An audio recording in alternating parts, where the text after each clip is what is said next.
think about what happens next? What does she do to me? What I'm going to do to all of your kind.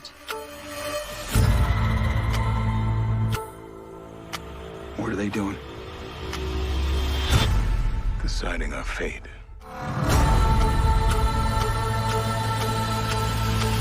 You're beginning to see it now, aren't you?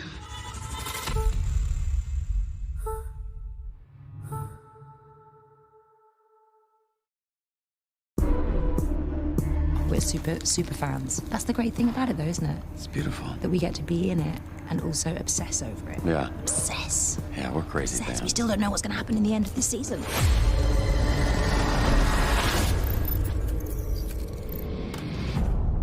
When we last saw Bernard, he was in this tiny little hotel room in the middle of nowhere telling Stubbs to wait up for him as he finally ventured into the sublime.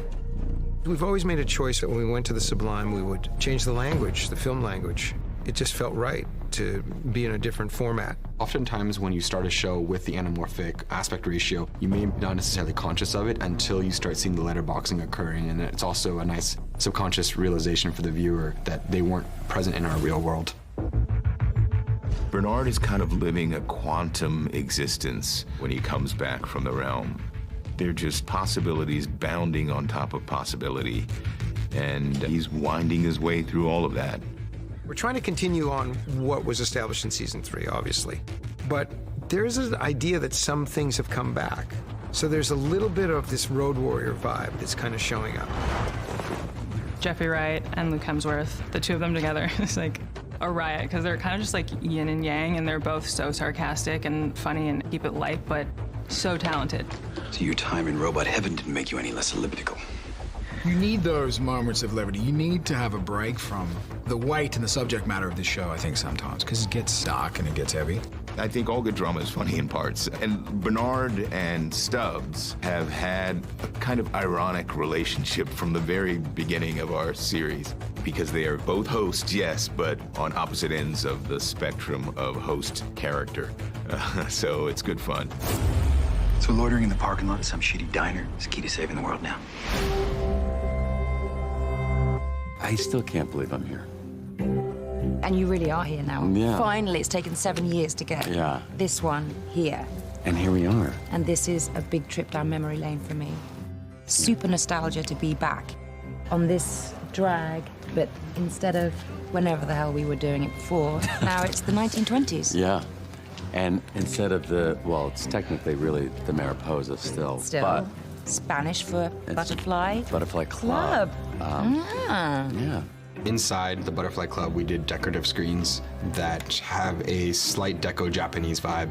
And so we were just trying to show the historic build of the Butterfly Club now and its roots being the Mariposa and the tea house in Shogun World.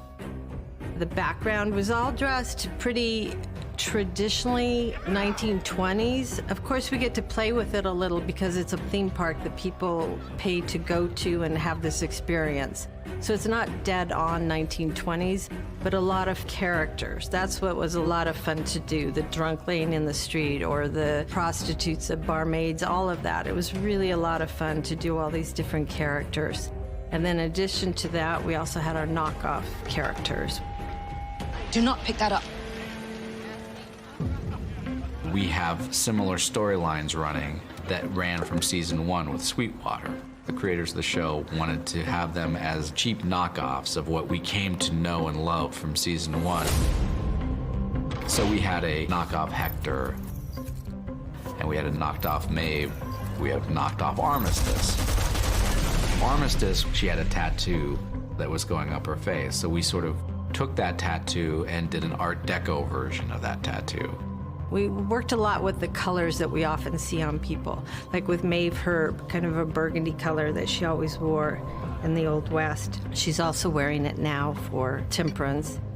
Thandie's makeup was pretty correct to the period. We did use the same palette that would have been available in the 20s. They would have had red and black and maybe some gray. There wouldn't have been other shadows. In this season, when we see the black brain matter oozing out, it's from humans. As they go through the different stations, you see one drone host checking the veracity of the parasites in the petri dishes. And in the second chamber, you see the drone host basically mixing those parasites into a canister with black liquid, which is essentially our catalyst to basically speed up the infection. And it also attracts the flies. So it's essentially has hormonal attraction, that the flies come to eat the parasite to become infected. And then it's those flies that attack the humans that essentially transmit the disease. So as we see some of our humans dying and we see the black brain matter, we know that they have been truly infected by this parasite. We love the idea that it's an icon of the show from the beginning. And we love this creepy idea that Hale would use the flies as the sort of very emissary of her plan for control. They seem to like you. The feeling is definitely not mutual. I never thought in my career that I would be designing sets to allow for fly access, but there's always a first. This is just various pieces of the Fly Lab scanned, and we'll be adding water.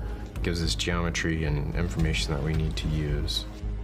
When we had our compartments with the canisters and the flies where Caleb kind of goes to the aquarium and sees them, we did have to have kind of like special wilding access ports that you could quickly open, put the flies in, and quickly shut without escape. This won't take long, Daddy.